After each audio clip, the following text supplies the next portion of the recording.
Akhil here, and this is my first video on YouTube.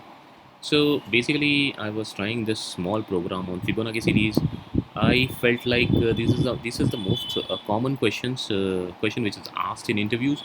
So I thought of preparing the same, and such that it will help you guys in interview preparation. So I myself is not an expert in programming. I'm a QA by profession, you know. So basically, I'm just trying to prepare a QA related interview questions for you guys. So Fibonacci series programs is one of the most common questions which are asked in interviews. So let's start like how this Fibonacci series works. So Fibonacci series is basically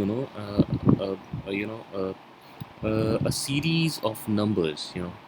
So basically, if we have two numbers, say we have 0 and further we have 1, if we add these two, we will get the third number, which is 1 here. Again, if we add these two adjacent number, we'll get 2. So this series keeps on continuing. See, again, if we add these 5 plus 8, we're getting 13. So this series keeps on continuing based on the whatever you have given in the loop. So here what we are doing is I've defined a simple class by the name of say Fibonacci, and I've defined the main method here. And inside main method, I've defined a variable a equal to 0 and b equal to 1. Like these are the initial variables which I've initialized to for the Fibonacci series. So and the basically to understand this program, which is a very simple program, I realized that we just pick up the program and we try to mug this up. But the thing is that it's pretty simple. Uh, if we break the program into a specific logical format. So what I have done is, you know, uh, initially to understand the program, I just mentioned like declare two variables, say 0 and 1, which I've declared it here. Int a is equal to 0 and int b is equal to 1.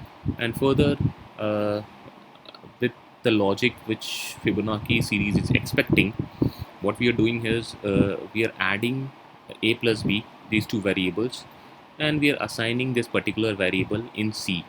Okay. Further, what we are doing is we are assigning b to C. The same thing we are doing in the code. Like we are assigning a to b here. Like whatever the value, like the second value is assigned to the first value, and similarly, the third value is assigned to the second value. Means the value of b is assigned to a, and value of b is assigned to b, and the loop continues here for the Fibonacci series. So I'll again explain the program. I took two variables. I created a loop. I mentioned like I is equal to 0, I less than 10, I plus plus.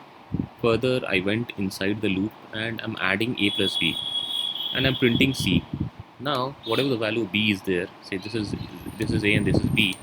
So the b value is assigned to a, like 1 is assigned to a when the loop runs for the first time, and c value, like we're adding c is equal to a plus b, c value is assigned to b.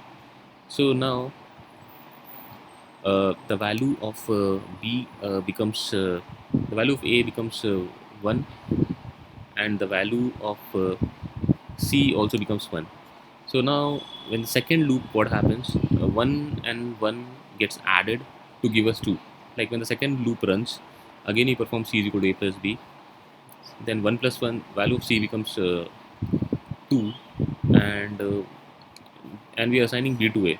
The value of b was 1 and we assign that to a, and further we are assigning this value of c to b. So it's pretty simple. What we have to understand is we have to break the program into 4 steps here.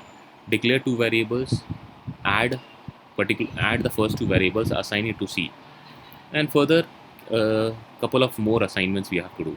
So this is how we can express it in a more easier fashion. Like if we break the program into 4 halves, like 4 steps what I have defined here. uh, this is let me know if you have not understood the program the way I've explained it. I'll try again to create a new video. Thanks as of now. Thank you.